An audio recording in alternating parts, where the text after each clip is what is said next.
Talvez se eu tivesse colocado dinheiro na cueca, ao invés de colocar uma peruca na cabeça, teria sido menos polêmico. Mas eu quero te fazer uma pergunta.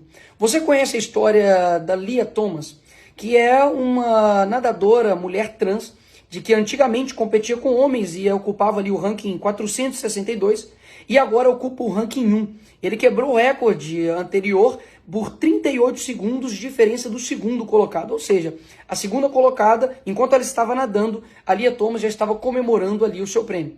E, inclusive, recentemente agora, uma advogada pediu vestiário separado, uma vez que a Lia Thomas estava ali expondo sua genitália masculina dentro do banheiro com outras mulheres.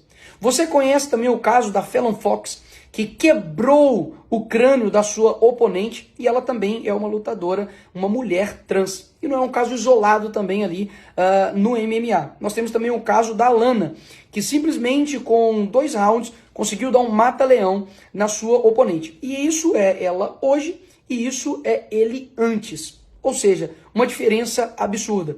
E por fim, o caso também do pivô da Gabrielle Ludwig, que também é um transexual de 50 anos, que nada mais, nada menos, entrou ali para poder competir uma competição de basquete da Califórnia com garotas. E dá só uma olhada aí na diferença de tamanho e biológica em todas elas. E isso não é exclusivo do mundo dos esportes. Nós temos, por exemplo, a Caitlyn Jenner, que antigamente ele era assim e agora está dessa forma. E foi eleito uma das mulheres do ano.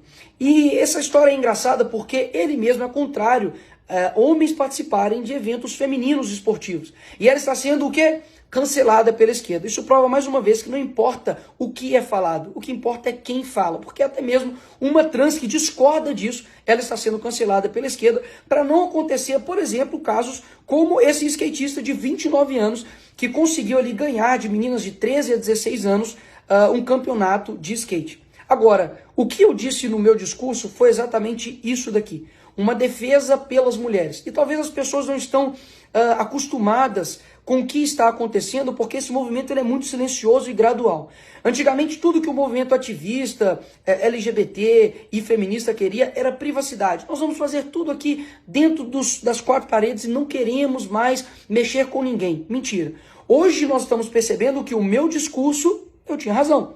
Afinal de contas, bastava ser contrário a eles que você é considerado um criminoso. E basicamente o que acontece hoje é que as mulheres, sim, estão perdendo espaço para homens que se sentem mulheres. Afinal de contas, todos esses exemplos aqui que eu dei, né, caso isolado número 1.380.000, tem acontecido de forma gradual. E isso faz com que as mulheres atletas se sintam descredibilizadas, desmotivadas, desanimadas. Afinal de contas, basta um homem entrar e simplesmente vai quebrar toda a luta, todo o exercício, todo o treinamento que ela fez para poder atingir aquele patamar. E para não acontecer isso com outras pessoas, que eu me coloco aqui realmente na posição de sacrifício, de tomar pancada de todos os lados, para que isso não chegue, por exemplo, até a sua filha. Porque já existem casos hoje de homens que entram, por exemplo, para poder se depilar e a profissional recusa, afinal de contas, ela foi profissionalizada para poder depilar mulheres e elas estão sendo taxadas de criminosas e transfóbicas. Existem casos, por exemplo, de homens que se sentem mulheres que vão até o salão de beleza para poder fazer a sobrancelha e a profissional recusa e também acontece um cancelamento. Afinal de contas, ou você aceita ou caso contrário você se torna um criminoso.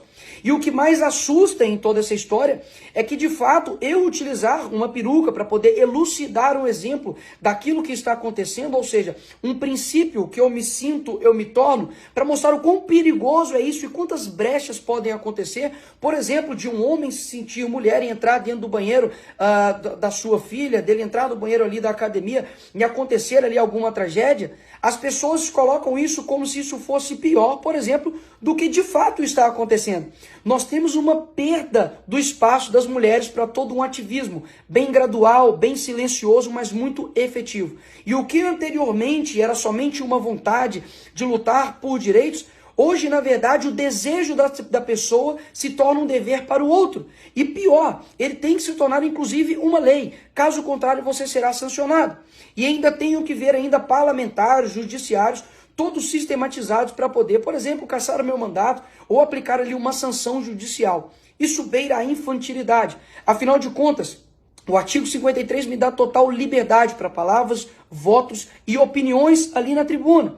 Ou seja, o que eles estão querendo fazer é uma retaliação para poder tentar me parar e poder colocar panos quentes no posicionamento conservador. E se eu não me coloco nessa guerra para poder atacar e dizer aquilo que eu penso, sabe o que eles vão fazer? Eles vão ir nos silenciando e colocando uma espiral do silêncio até que todo mundo tenha que aceitar. Caso contrário, vai acontecer essas coisas aqui que já estão acontecendo. Confeitaria condenada a pagar 336 mil por se recusar a fazer bolo em apoio ao casamento gay. Aqui no Rio de Janeiro, um pastor é acusado de homofobia por se recusar a fazer casamento. Nos Estados Unidos, a justiça determina que fotógrafa cristã não pode recusar casamento gay. Justiça obriga designer cristã a fazer sites de casamento gay. Todos os outros movimentos que já passaram anteriormente na humanidade, nunca, nenhum deles quiseram a aprovação de todos. Mas o ativismo LGBT, e repito aqui, é o ativismo mais persecutório que existe. Ou você concorda, ou caso contrário, você deve ir para a cadeia. Cadeia que, inclusive, não pode abrigar menores que cometem estupro, latrocínio, roubo, mas pode abrigar um deputado que está no seu exercício. E quanto aos parlamentares que querem aí ganhar os seus likes, a sua fama em cima do que aconteceu, para pensar em quem de fato defende a liberdade. Eu fui atacado, por exemplo, de pedófilo publicamente por parlamentar que está dentro desse Congresso. Eu, por exemplo, fui atacado dizendo que um vídeo de um ator pornô era eu, publicamente, e não houve absolutamente nenhum tipo de retaliação por parte da esquerda com este deputado. Ou seja, a gente está numa guerra e eu venho aqui colocar para todos vocês que eu não sou covarde. Eu não vou simplesmente dizer para as pessoas de que eu estou ali querendo ser pacífico, porque um apaziguador, ele é uma pessoa que conversa ali com o crocodilo para ele ser o último a ser comido. E muitas pessoas acabam não tendo contato com essa matéria. E aí eu te pergunto, quantas pessoas agora vão ver esse vídeo? Quantas pessoas viram o meu discurso, viu que eu de fato estava defendendo as mulheres e talvez nunca tinham tido acesso a esse conteúdo? Nós estamos vendo, por exemplo, propagandas como a Apple, como a Hershey's, colocando homens que se sentem mulheres no lugar das verdadeiras mulheres. E ninguém dá absolutamente um pio a respeito disso. E como eu vou passar essa informação para frente? Você pode, obviamente, discutir o uso ou não da peruca, mas isso passa longe de ser um ato antidemocrático.